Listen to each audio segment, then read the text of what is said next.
Welcome to a seat with Sabertini. Okay, y'all know I hate introductions. Pray for me because I'm back. Okay, y'all know I hate introductions. I don't know why. I feel like it's not very authentic. So it'd be taking me a while to like warm up and just get it going, right?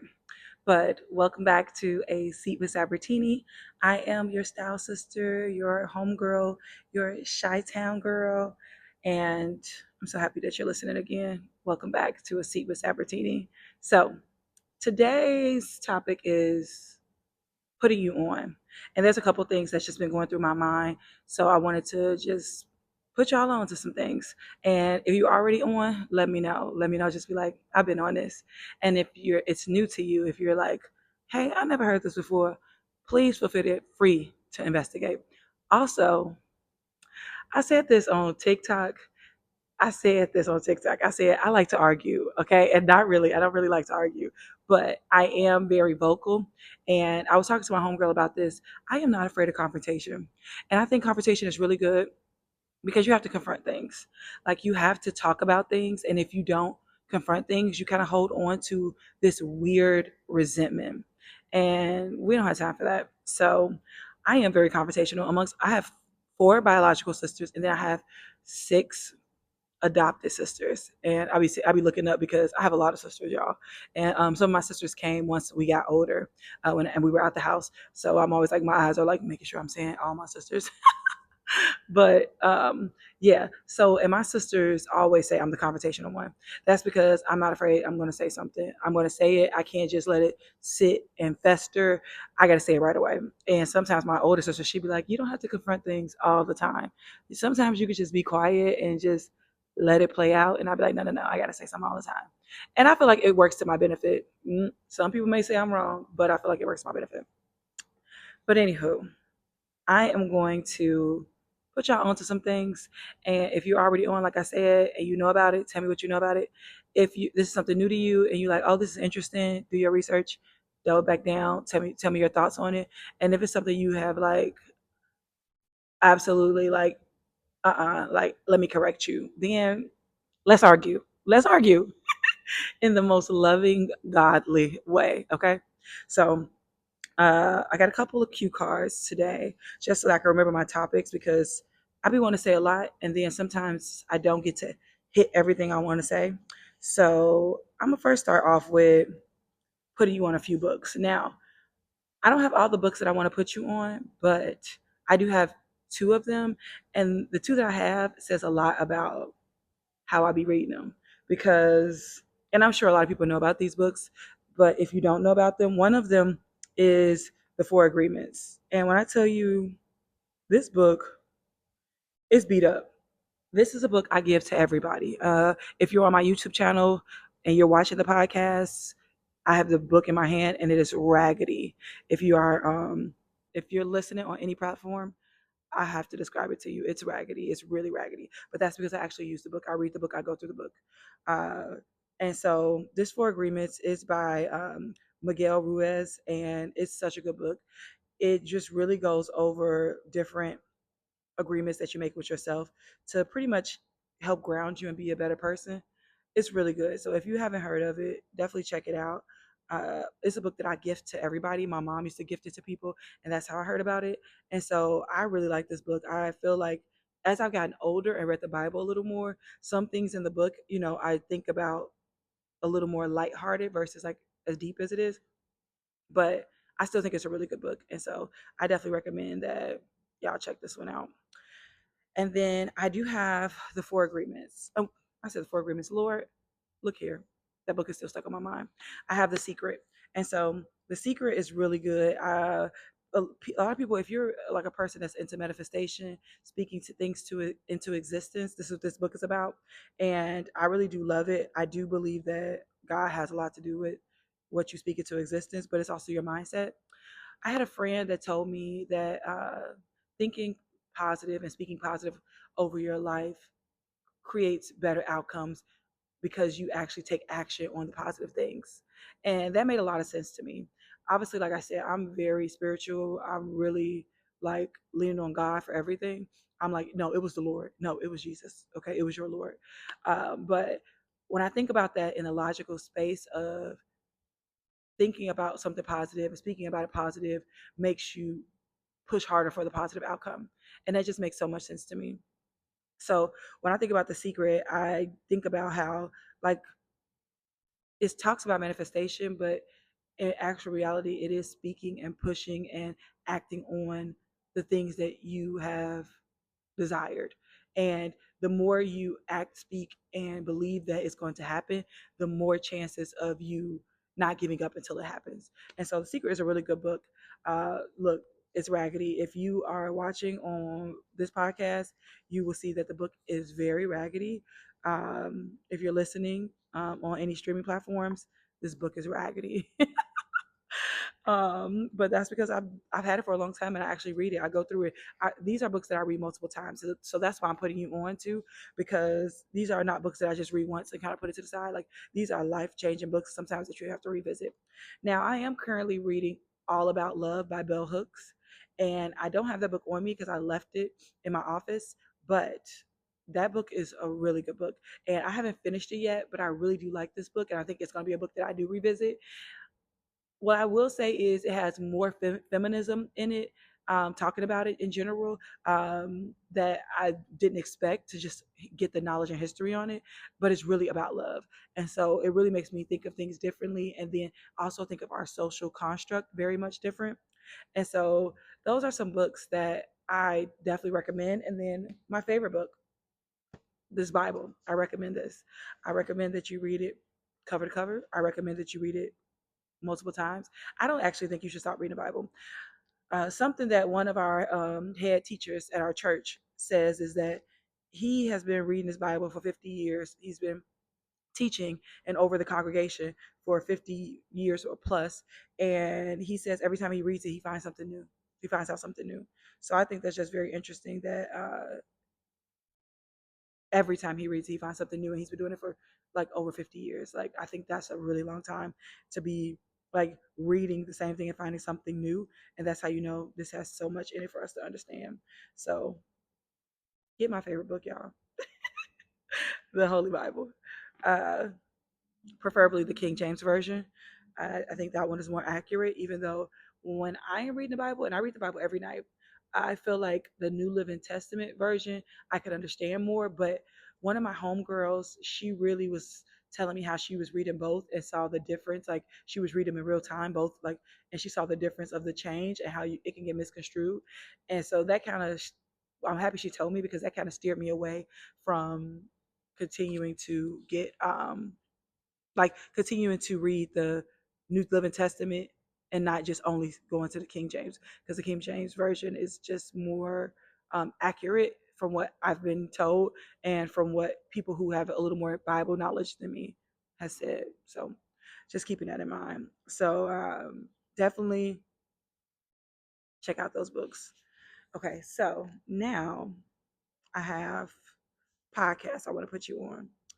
So I'm a podcast lover, and that's why I'm here. It's so funny because I was fighting to to like kind of chill on my podcast, and I got a homegirl. Shout out to Baja. She, when I tell you, she is a real ride or die, and I hate that term ride or die, but she really is like somebody that's going to push me. And she was just like, "Come on now." So I have a couple podcasts I want to put y'all on. And so, as you know, I am a podcast lover. And I was really going to chill on my podcast because I just love indulging and watching podcasts. But I got some people on my team that they are just like, no, you're not chilling. You're doing this. Yeah, you're doing this. So I'm here. And so, besides my podcast, I want to put you guys on a couple of great podcasts. Black Girls Heal. That's a really good podcast. So I think her name is pronounced Shanilla Lachey, and Sheena Lachey. That's what it is. Sheena Lachey. And her podcast obviously is to help Black and Brown girls, like, pretty much help with love addiction, avoid it, and different attachments that are unhealthy in relationships, and how to build a healthy relationship, and how to heal yourself first so that you can have healthy love. And so it's a really good podcast. Also, I love a good sports, but like who's behind the sports, the man behind the sports type of podcast. So I really love the pivot. I just think they ask really good questions, and I love the people they have on there. I feel like these are people that are very successful, humble, and also uh, authentic. Like they have really good people on there. I think they choose their guests really wisely. So I love watching the pivot. I also love watching Diary of a CEO. I feel like that is so informative, and it really just it's a lot of how to's, like how to be better, how to do this, how to do that. And I am such a person that loves to learn. So I really like that podcast. Also, it's a podcast by Kay Holmes. It's called Gracefully Her, and her podcast is really good. It definitely is centered around like God and religion, and then also different things that happen day to day while like strengthening your faith. So really good podcast to check out. And then also I'm not sure if this podcast is still up, but it's called Imperfectly Beautiful, and it's by a young woman named Toya. She's also from Chicago, and I love her podcast. I actually was looking it up recently, and I could not find it, so I have to see if she is like rebranding.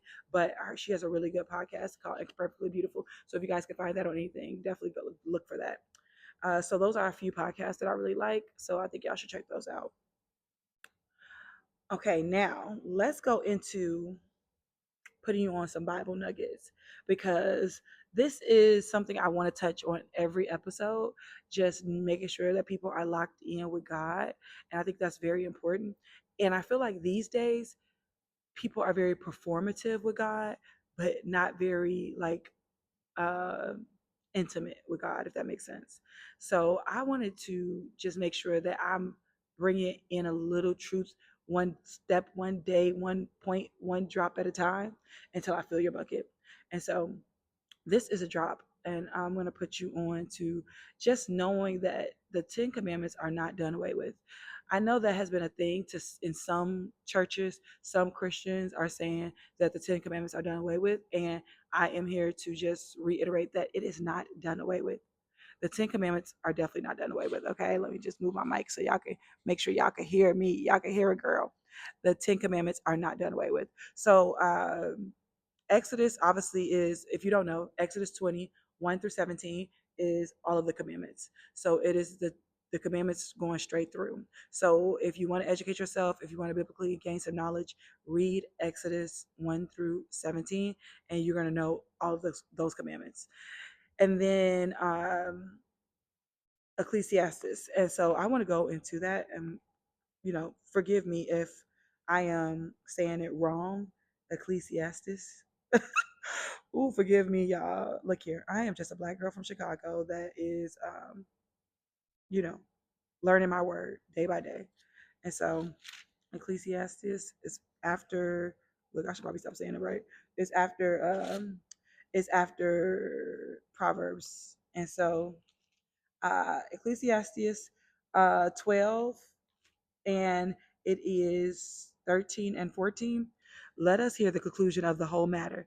Fear God and keep his commandments, for this is the whole duty of man. For God shall bring every work into judgment, whether every secret thing, whether it be good, with every secret thing, whether it be good or whether it be evil. And so I think about that and just saying like the whole duty of man. So people like are like wondering, what's my purpose? Like, why am I here? What's my purpose? Just trying to figure out what God has here for them. And I really think that people need to know the whole duty of man is to fear God and keep his commandments. That's the whole duty. And so after that is to populate the kingdom, is to bring more righteous people, make people follow not make people, but will guide people, steward people in the right direction to follow God's commandments. But just to, and the last of the commandments is Revelations, just to reiterate, and it's the last chapter of Revelation, so it's Revelations 22. And this is just so you know, this is the last chapter of Revelations. And this is just so you know that the commandments are not done away with. If you are a Christian and you read the Bible, you read the Christian Bible, the Bible that the Lord has given us, you'll realize that it is literally saying in here, at the in like the last chapter. So that'll be chapter 22, and it'll be verses 14 and 15, which it does say in 14 and 15, blessed are they that do his commandments, that they may have the right to the tree of life and may enter through the gates into the city. For without are dogs and sorcerers and whoremongers and murderers and idolaters and whosoever loveth and make it a lie. So this is in Revelations, the last chapter 22 of Revelations, saying that blessed are they that do his commandments, that they may have rights to the tree of life and may enter through the gates into the city.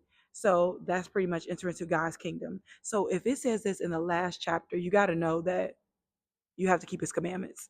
And so the other day I was watching a church lesson, and we have Bible study class. We don't have like motivational speeches at our church. And that's it's just like I go to a lot of churches and they'll say like two or three scriptures, but then they'll freestyle and do a lot of motivational speaking.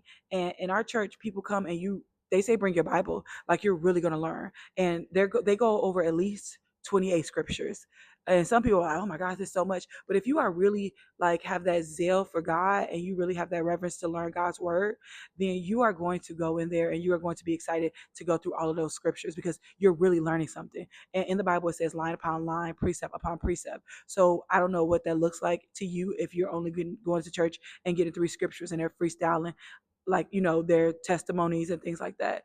And so I just really think that you should read the Bible for yourself. You should know that the commandments are not done away with.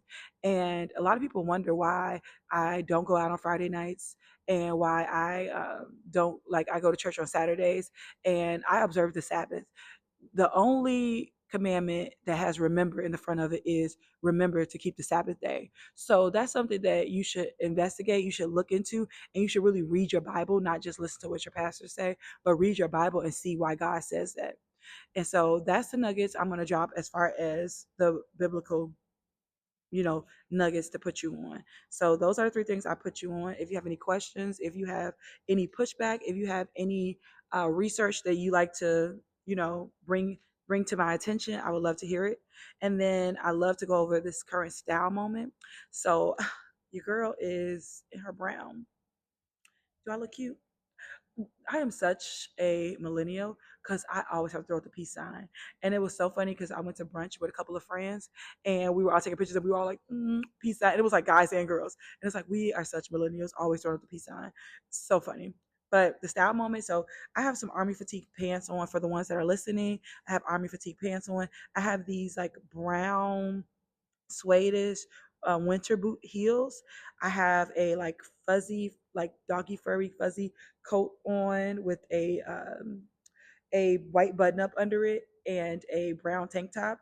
And then I also have a brown hat that kind of matches my jacket. So super cute. If you are wanting to get like a full shot of the look, I've definitely posted some photos on Instagram of my outfit. And that's kind of how I do it. I do a little like get ready with me on TikTok and a little behind the scenes possibly. And then I post the look on Instagram. So this is my style moment. So tell me what you like. Tell me, are you inspired? If you are, please feel free to send me like your replica of the outfit and just let me know what you think. I really love like getting dressed. I call myself your style sister because I love like I call anybody that like loves fashion with me like my style family because I really love fashion and I love fashion that is like unique. It doesn't have to be like overly expensive. It don't have to be like super trendy. I just like playing around with outfits and just putting something together that fits my style.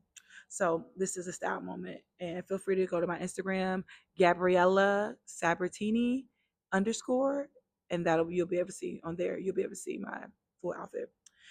And then a relatable topic that I wanted to talk about was self-awareness. I feel like a lot of people are lacking self-awareness these days, and I think it's very important for us to be self-aware for so many reasons. And I think it's hindering our connections and relationships with people when a altercation comes up because we are not seeing and aware of how we come off. And so I think that most recently I've been having interactions with people and I'm like looking at their energy and I'm looking at how they are coming off and they're not aware of it.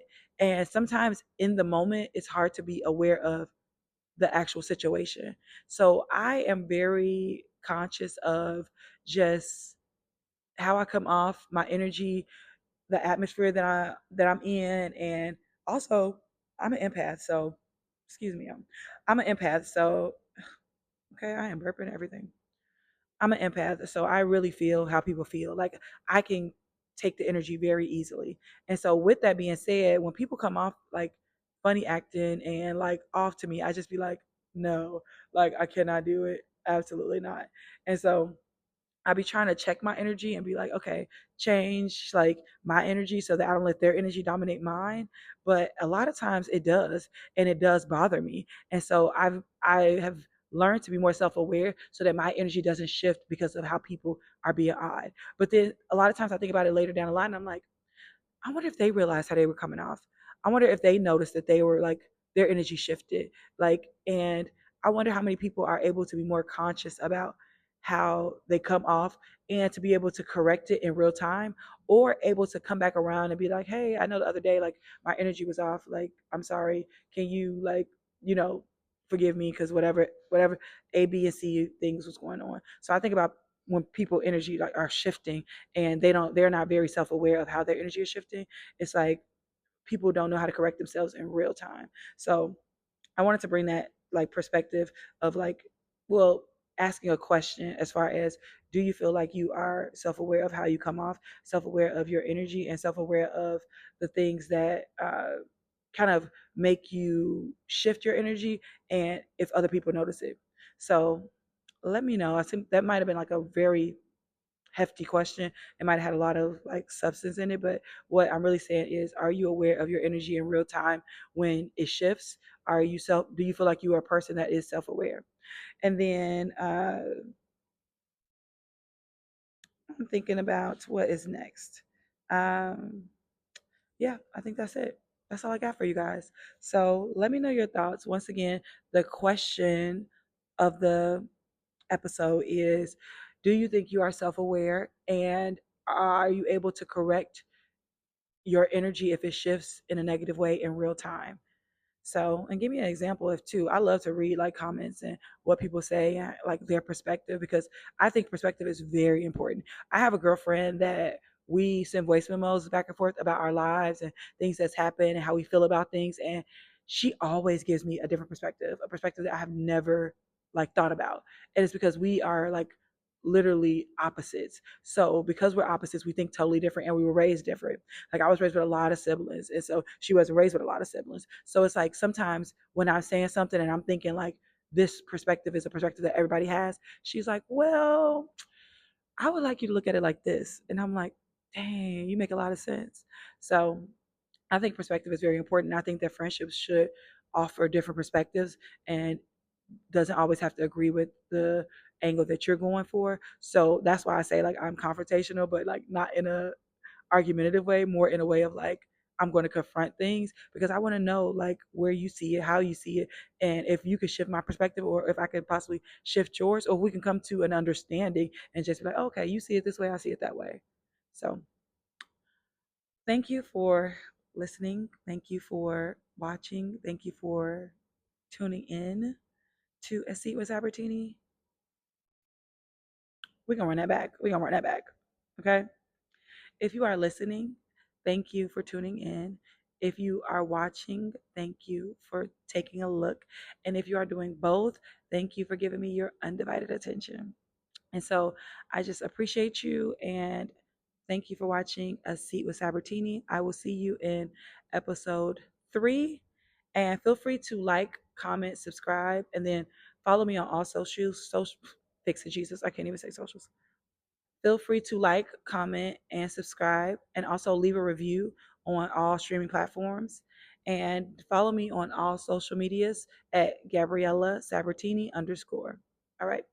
Love you, and I will see you in episode 3.